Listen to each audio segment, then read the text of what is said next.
And I understand Rhett's going to get his first game for the year. Exciting? Yeah, it's great. I think we've been really trying to stay really consistent in rewarding form at Waffle level, and Rhett's probably in as good a form as he's been in since he's been at our footy club. So obviously with Harry Edwards going out of the team, provides an opportunity for Rhett, and it's great for him to come into our team. Can you talk to me about his form? 20 disposals, 9 marks in 6 games down at the Waffle. What kind of defender is he playing at the moment? Yeah, he's a key defender. So he's playing in our back three consistently. He's been able to defend well, but also get involved in the offense as well, which is important. And Rhett's a smart player. He understands the defensive system we're implementing, and he'll complement the other guys down there. I know it's his 5th year, but we know the circumstances around him personally, so kind of you can take that away a little bit. What do you want to see from a key defender about his age at this time of his career? Yeah, so he's just got to keep developing. It's young key defenders. It's pretty hard caper for AFL footy. So we're looking at all of our young keys just to keep improving, and Rhett's improved. He's a better player now than he was last year, so that's a good sign.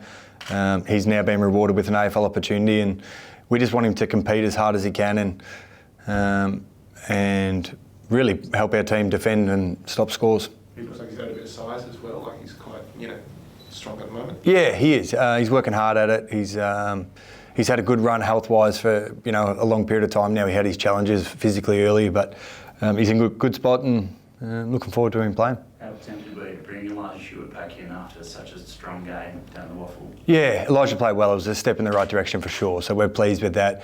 Our midfield's been pretty consistent the last few weeks, so we've got a good mix in there at the moment, so it was just hard to change that, and we've been working with Elijah and clear with him, and weekend off for the Waffle, so it provides a great little training block for him, which is important. When Cooper as well, so that was obviously in the plans. You're going to rest at some stage. How do you take the news? No, he was great. I have told Cooper for a little bit that we were going to look after him. We've got really long-term plans with Coop, and he's carried an enormous load for us so far, and it's hard when he probably played his best game for us last week to pull the trigger on it, but we just have to be really smart with the way we manage him. And you get that Waffle break as well, which is good for him because he can have a proper break. That's right, yeah. So he'll train today. It won't be a massive session for him though. He'll recuperate his body and then attack the next block of games. Does that, not to try and get you reveal the whole team, but does that mean that Flett will play, and how's he tracking in your role? No, I'm happy to share that. Jack Williams is going to come into the team, so I'm happy to share that now. It'll come out tonight anyway. So he's been in good form in the Waffle as well. So he played a few weeks ago, and we think that he's added some second ruck to his repertoire as well. So we'll reward Jay Will for his form. How do you view that second? Like you're playing obviously the main ruck and then the second ruck. And do you feel like there is room for Bailey and Matt in the future? Because Bailey can play forward. Yeah, he can for sure, and we are absolutely open to that in the right circumstances, and that's part of our match committee each week. But just this week we've decided to go with Jay Will and Bailey. How is Harry holding up? Obviously considering. Harry Edwards?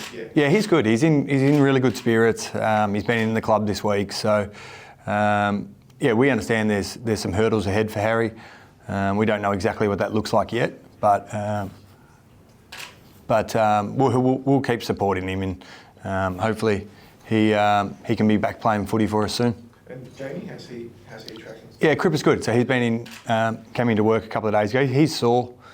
He's got a reasonably significant knee injury, so he's going to miss a fair chunk of footy now, but really determined to get back and playing for us later in the year. How do you do with someone like a Lockie Whitfield who backs it up across half-back and really does influence their game? Yeah, I think Whitfield, Ash, Callahan, they're the real prime movers out of the back half. They're an electric team. They work so hard, they run hard, they've got a really clear system. I know King is the way he coaches, he demands role clarity and execution of role, and they're incredibly consistent in that. So there's certainly some threats in their back half that if we don't defend the ground the right way, we're gonna have trouble defending them. Do you run with them? Because they're such strong runners, those players you just mentioned. Yeah. I mean, Milan can run, Willem can run as well. Do you run with them, or is it more team defence? It's a bit of both. We'll have some plans for sure because we have to, and so we'll work through exactly what that looks like. But ultimately, it's not going to be about one person. If we don't get our system right, and even it's got a little bit to do with our attack too, where we turn the ball over. So we've got to ensure we get that right and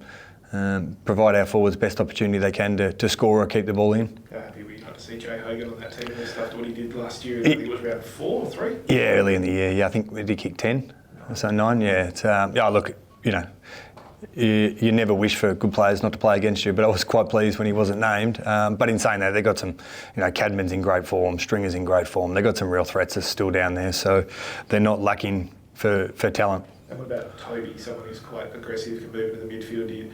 Do you consider, I know Hoff seems like the obvious matchup, but do you consider someone like Banks who's just as competitive, and from a fan point of view it might be interesting to see? Yeah, 2 little warriors going at it. He's played a fair bit more midfield this year, so we're not exactly sure how they'll line him up. We'll have plans for both. He's such a good player. He's been an incredible player for a long period of time. He's really helps them score, whether it's him scoring or score involvement. So we've got to make sure we've got some plans for Green and mid or forward. And can I ask about Malachi Champion? He's, I think a lot of what he does for you guys is not really recorded in the stats. How have you seen his start to his year? Yeah, he's a great story, Melly. I think he's really grown this year. I think he's 19 or 20. He's a really intelligent young man. He understands our game plan inside out. He understands his role. He works hard. He's got some AFL traits that we like at the moment, and you know he's still in his 3rd or 4th game, so he's still going to be working through it and have moments. But I think he's grown this year, and he's taken his chance at the moment. Just with Hoff, they did a really great tagging role. Is that going to be a more permanent thing for him going forward, and give him a stint as a tagger around the midfield, or is he going to be hybrid back as well as on ball? Yeah, it'll be horses for courses. It'll be week by week. We'll work through what the rest of the midfield looks like, what the opposition looks like, and we're really fortunate now with Hoffy that because he played a large period of midfield last year, we've got the versatility.